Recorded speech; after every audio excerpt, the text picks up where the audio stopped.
Hey everyone, welcome back to episode 3 of the MSX Insiders podcast.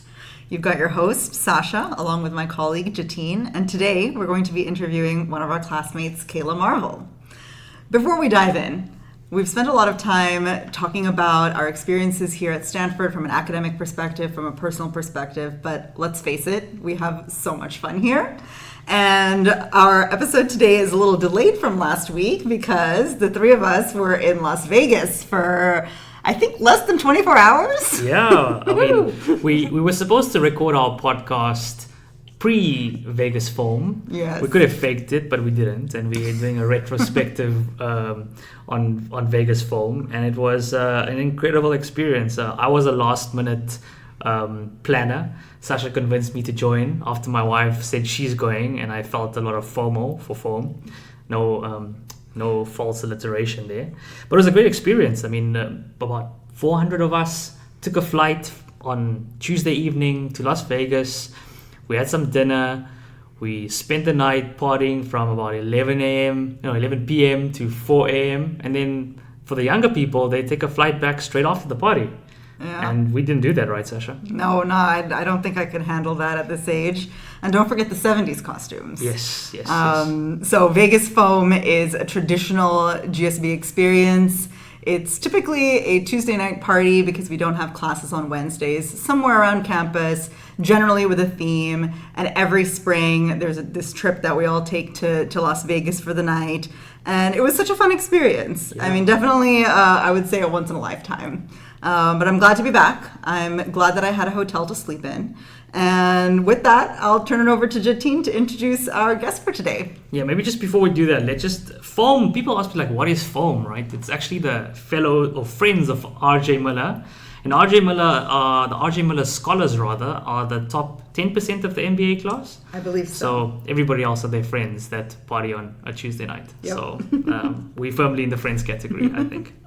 So, speaking of great friends, we have Cayla here, who's one of our great friends. And, the way I describe Cayla is if Nick Fury came to the MSX class to recruit for the Avengers, she would be the most likely person selected. She's got like an incredible story. So I'm not going to steal her thunder, but let's just kind of go through a quick intro. So Cayla's got a mathematics degree from Middleburg College. She's then got an associate degree in brewing from the Siebel Institute of Technology, a culinary degree from the International Culinary Center, is a Forbes 30 under 30 list maker, and finally the co-founder and CEO of Lamplight Breweries. So, welcome, Cayla. Thank you so much. I'm blushing. The Avenger thing is the nicest thing anyone said about me. No, thank you guys so much for having me on this podcast. I think it's an incredible thing that you're doing, and I'm very honored to be part of it. So, Jatine, like you said, I have really grown up working in the hospitality industry. My first job was when I was 14 years old, washing dishes at a local restaurant, and I fell in love with the people and the energy and the industry as a whole, and I've been in food and beverage ever since. So the most recent project has been co-founding and running Lamplighter Brewing in Cambridge with my business partner and now my fiance, actually. Yeah. And that's been certainly a journey. We've learned a lot. It's grown into a multi-million-dollar company with multiple locations, over 100 employees.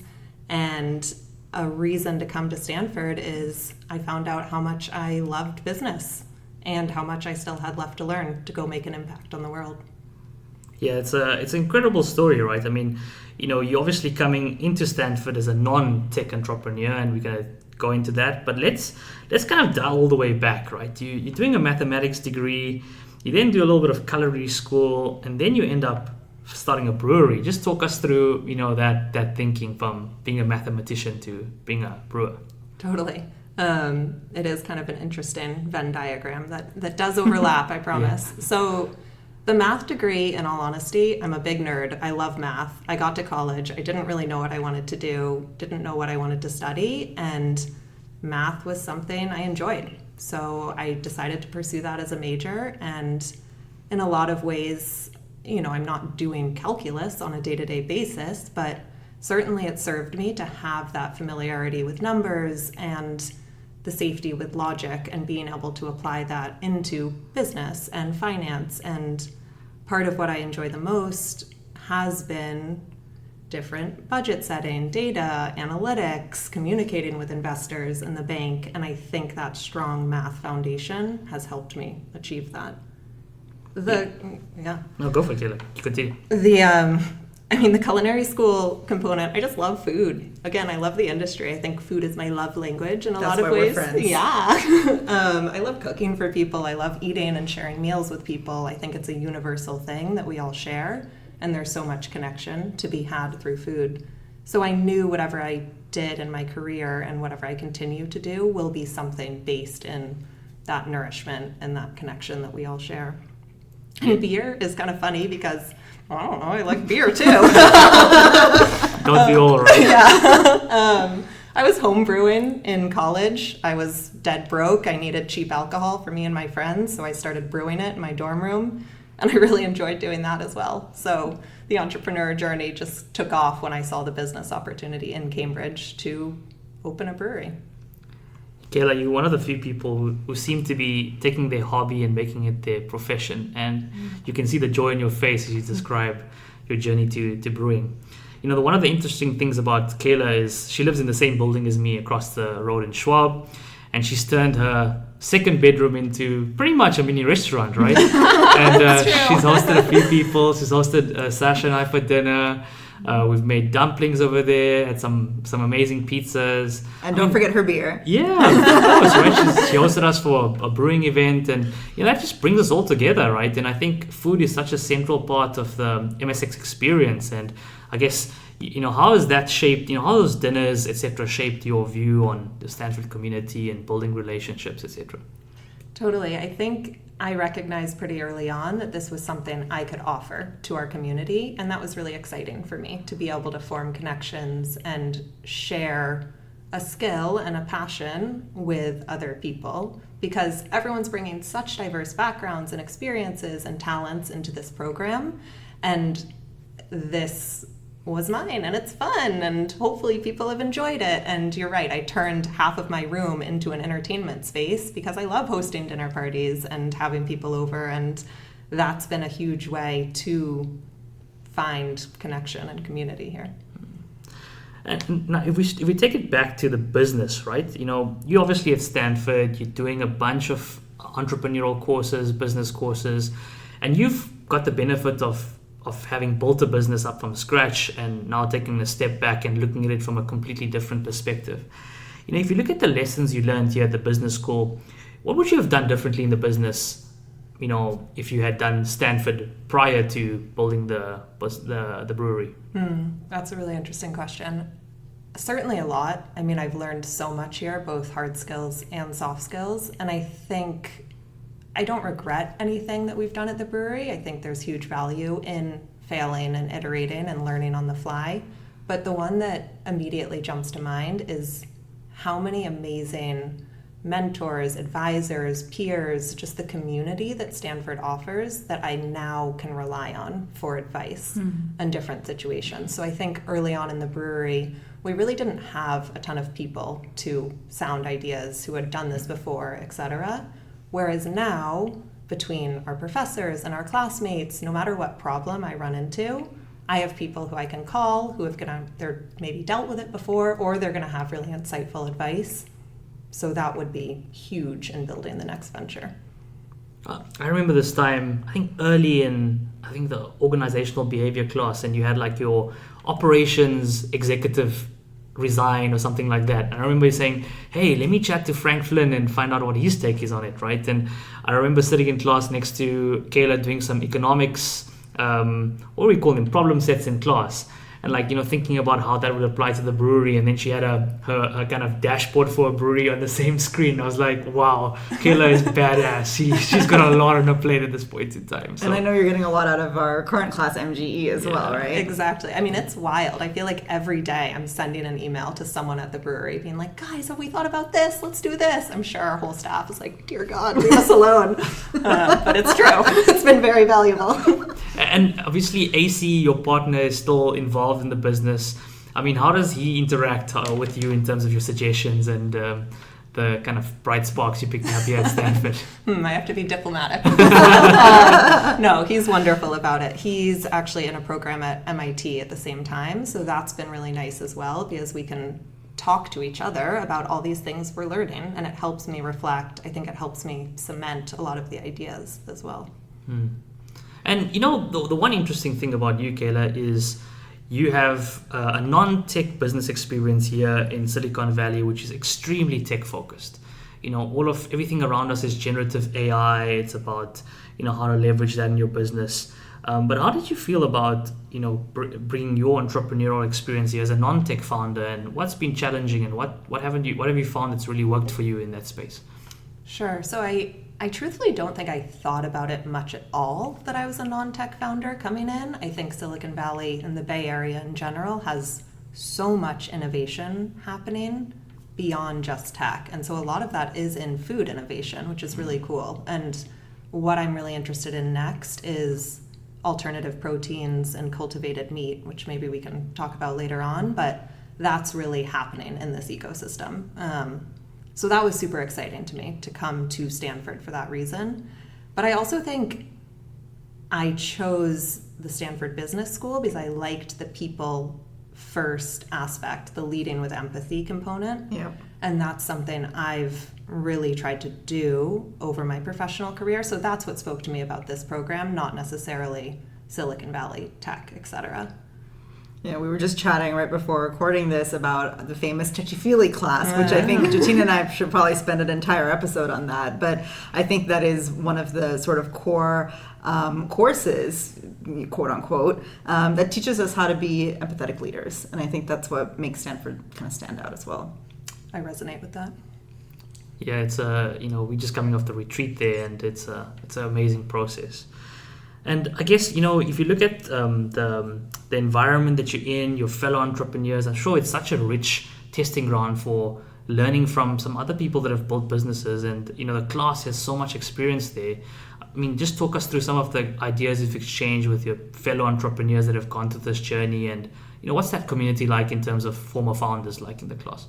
It's amazing. I think, again, I just haven't had this support system or network before this of peers or other entrepreneurs, whether it is in food and beverage or another industry.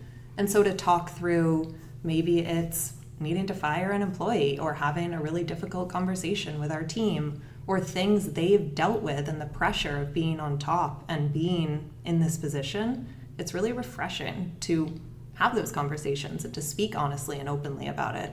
And I mean, we're kind of touching on touchy-feely and that whole aspect, but it is emotional intelligence and empathy and being able to form those relationships with people here.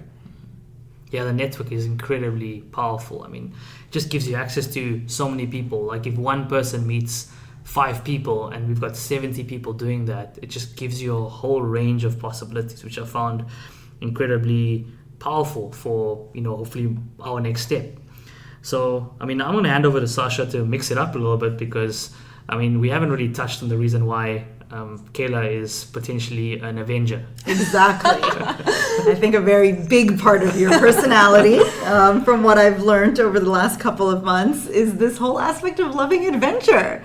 Why don't you share a little bit about outside of school, outside of your responsibilities, what do you like to do on the weekends? Sure. So I'm a big mountain biker and trail runner. I really just love playing outside and doing anything that's going to be outdoors, in the woods, be reasonably athletic, let me hang out with friends and my dog, and adventure and explore. Let's calibrate this for our audience who don't know you as well, right? We have people who like these things. We like to go hiking on the weekends, maybe we like to go skiing, but you take it to a whole different level. I mean, over the winter break, you and a couple of our classmates went sailing around the Caribbean without a pilot. One of my classmates was a pilot. She was a captain. Yeah. A captain, sorry, I didn't know the right lingo. And you did an adventure race last quarter, was it? You want to tell a little bit about that? Yeah, so this is kind of a silly thing, but adventure racing, for those that don't know, is a combination of mountain biking and orienteering and trail running and canoeing or paddling over usually a 24-hour plus period. And my team qualified for nationals, which was very exciting. But unfortunately, our third teammate had to drop out. And so we were going to disqualify ourselves. But then suddenly, the SO of one of my best friends in the class raised his hand and said, "Oh, I'll do it with you." And now he's your new adventuring partner. Exactly. And now he's getting roped into all the adventures. So I found someone as equally psycho as me to go do these things, which has been amazing. What's your next big adventure coming up? Well, the two of us are doing the Grand Traverse race, which is a 40-mile backcountry ski race from Crested Butte to Aspen in March. So, pray for me in March. Yeah. And then in April, I think you've also gathered quite a cohort of people. That's true. What's the race called again? The Ragnar race. Jatine's been roped into this one, which is exciting. Okay. I'm going to join in the camper van, and I'm going to hit the spas along the way from San Diego to LA. That's more my speed. That's a very important role. It's necessary. Thank you for doing that. Chief Comfort Officer, right? Exactly. I love that. But, honest question here. Our minutes, our hours are so valuable. How do you find this balance between focusing on your career, figuring out what you want to do next, doing coursework, and making time for, the things that you love in life? That is such a great question. I do not have a perfect answer. I think that the work, academic, life balance here is tricky because, as others have alluded to, you're constantly double booked, triple booked, quadruple booked. You have to start saying no to so many different things. For me, actually, one of the most valuable pieces of advice was orientation week, when the academic advisors told us to make a list of the things we needed to stay happy, healthy, show up as our best selves. And I recognized this kind of chaotic, crazy exercise was one of those. I needed that time to push myself in a way that wasn't necessarily mental. I needed time to reflect. And so I have prioritized that. Yeah. But it's really tough. There's so many fun things to do. There's amazing speakers. There's always social things. The academics are incredible. I want to hang out with everyone, So the FOMO is real, and saying no is an art form here. Yeah.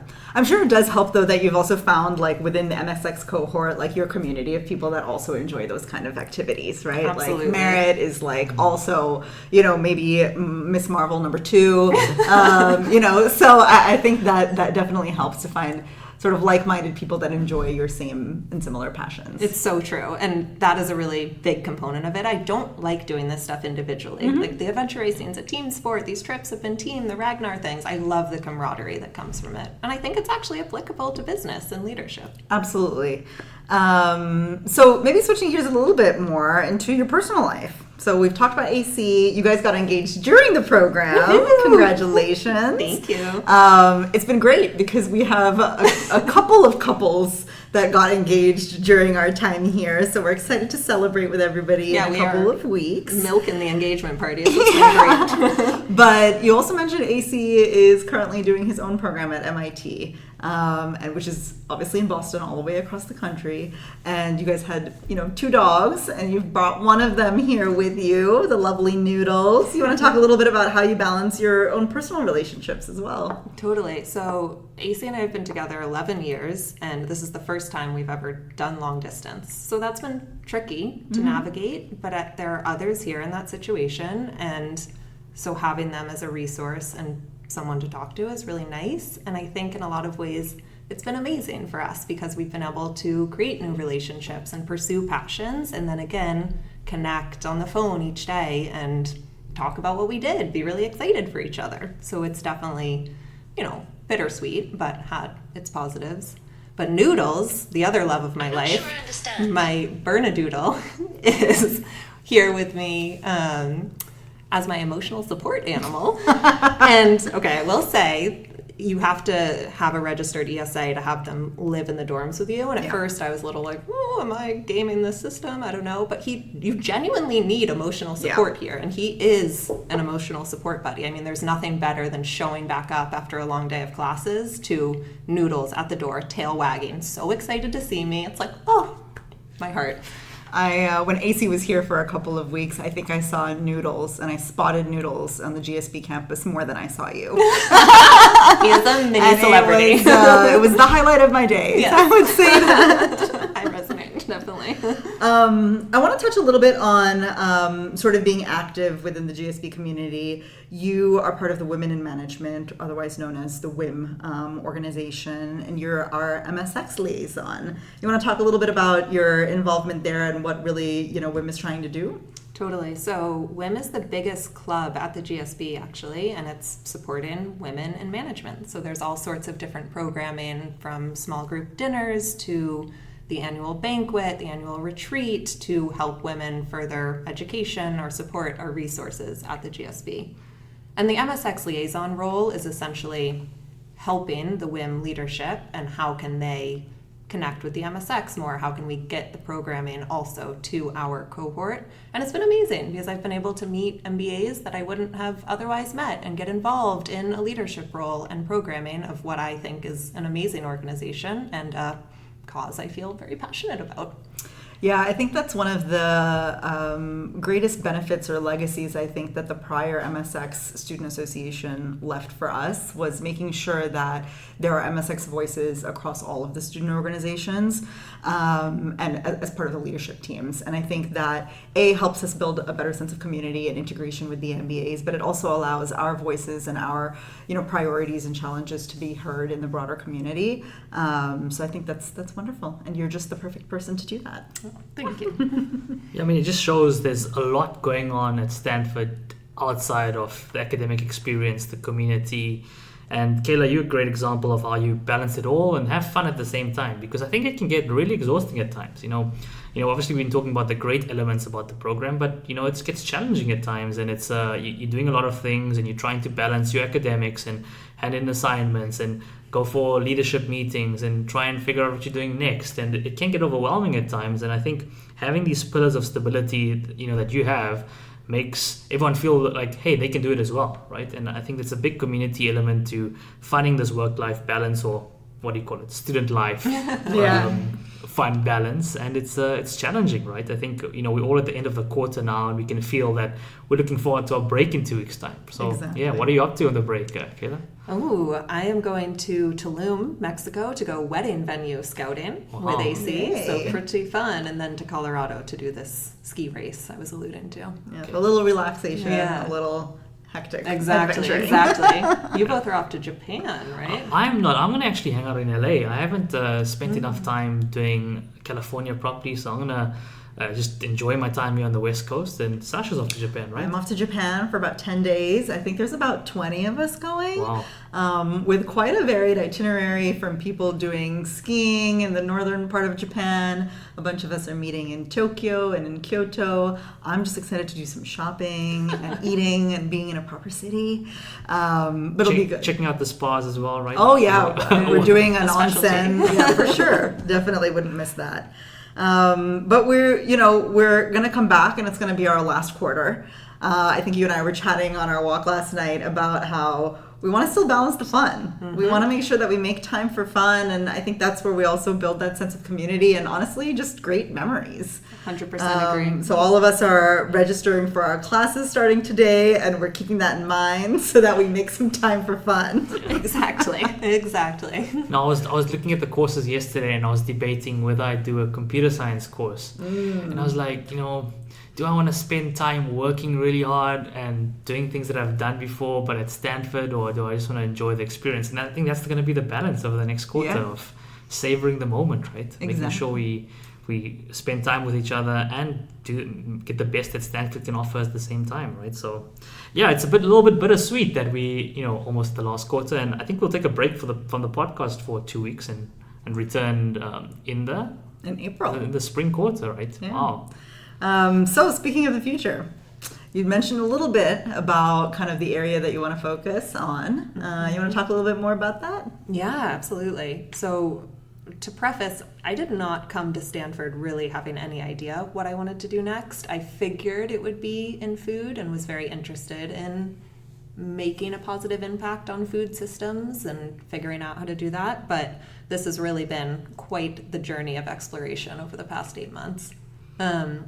And I have found that I feel very passionate about making a difference somewhere in the world. And I think the motto here, right, is change lives, change organizations, change the world. And at first you kind of roll your eyes, you're like, okay, Stanford. Right. But man, I have drank the Kool-Aid and I am ready to do all those things.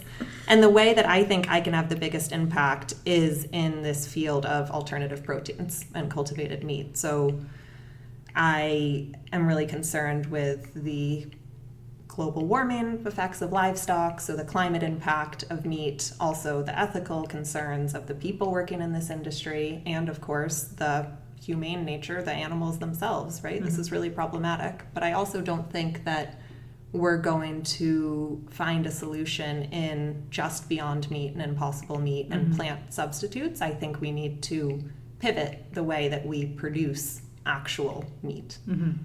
And so cultivated meat, for those that don't know, is literal animal protein that's grown in a lab or a fermenter, like a brewery setting. So it's quite applicable to my background and my technical knowledge. And again, there's a ton of it happening in the Bay Area. So I don't know exactly what I want to do in that field, but in the spring I'm going to do a 390 to explore it more, which is an independent study opportunity, and that's super exciting. So it's all these career hypotheses, all this soft skill, hard skill learning, etc. I'm very excited that it's kind of coming to this head in the spring to really figure out, okay, what can I do to translate all of this into the industry and have an impact? And I recall you also found a couple of classes around this topic at other Stanford programs as well, right? Other Stanford schools. Which is wild. I mean, there's so much going on at the GSB, and then you start to dip a toe into the other mm-hmm. schools, and it's like, holy moly, how are we supposed to do all this? Yeah. But yeah, there's a Rethinking Meat class through the Door School of Sustainability that's all about this exact topic. So suddenly this whole network has opened up for me there, and that's been amazing. And through the medical school as well, I've taken a few classes in food systems. It's very exciting. Yeah. You know, if we go and do the Graham Weaver exercise, and Cayla, if you had to close your eyes and imagine where you're going to be in 10 years' time, what does it look like for you? Oh boy, I am living in a mountain town in Colorado, and I ski and hike and bike all the time, but I'm also running this crazy cultivated meat company that's gone global and has solved factory farming, and I'm changing the world, and I also host weekly dinner parties with all my friends. Exactly. Hope to be invited for that. Of course. So in the last couple of minutes here, a lot of people listening to this podcast are prospective students or people who want to learn more about the MSX program. What are two pieces of advice you'd like to share? Yeah, so the first one is that there's a program in the summer called Storytelling BBLs, where all MSX folks get a chance to tell a personal or professional, any sort of story to the whole cohort for 7 minutes. And you don't have to do it. It's voluntary to sign up. But that was such an impactful program for me to learn more about our classmates on not just, this is who I am, this is what I've done in my career, but on a really deeper, more personal level, and immediately made me feel more connected to everyone. Yeah. So my advice would be either give an actual BBL or just go to as many as you can. Really participate in the whole process. What else? I think that there's so many different ideas floating around here and so much to learn and so much to do, like we've talked about. Something that's been really helpful to me is I've started carrying a journal around with me. How old-fashioned, right? And in class, if there's any sort of comment, like this is a startup idea I have, or a quote by a professor, or a small little framework, I'll just write it in this journal, or even something as silly as, this is a restaurant recommendation someone made. And then at the end of the day, I take 15-20 minutes to just synthesize all those thoughts, put them on the various lists, etc., going on in my computer, whatever. And it really helps to kind of reflect and have that framework. I have that for books. The number of book recommendations that I hear in passing, or a professor mentions in the class, oh, this is a great book, and I literally just write it down, go home, add it to my Amazon cart, and one day I will eventually get to reading it. Genius. I love that. That's exactly right. Yeah. Yeah, I'm feeling like I need to do a little bit more of that in the last quarter. So, if we just look back at this podcast, I think, what I've learned from Cayla is that, you can start out in one direction in mathematics and you can really follow your passions. And your passions can be inside of work and outside of work, right? Like this work-life balance you can be extremely passionate about it, and you can see the joy in Cayla's face when she talks about doing a 40-mile cross-country skiing, which I don't think many of us are capable of doing, but it's incredible to see how you thrive in that work-life balance. And finally, just having like a clear picture of what the future looks like is important, because this place has so much to offer, and if you know what you want to focus on, you can really make the most of this environment, right? Absolutely. I think the one thing I have learned from Miss Marvil is that you can do it all. Let's hope. Fingers crossed. Well, thanks so much for joining us today, Cayla. We've got one more episode coming up for everyone next week before we go on holiday, and we're super excited for it. Yeah, it's going to be the last one. And thank you, Cayla, for being the first female guest on our podcast. Yes. Thank you. I think it represents the range and diversity of our class, and we'll dig into that a little bit more over the next couple of weeks. So thank you all for listening, and we'll see you in hopefully a week's time.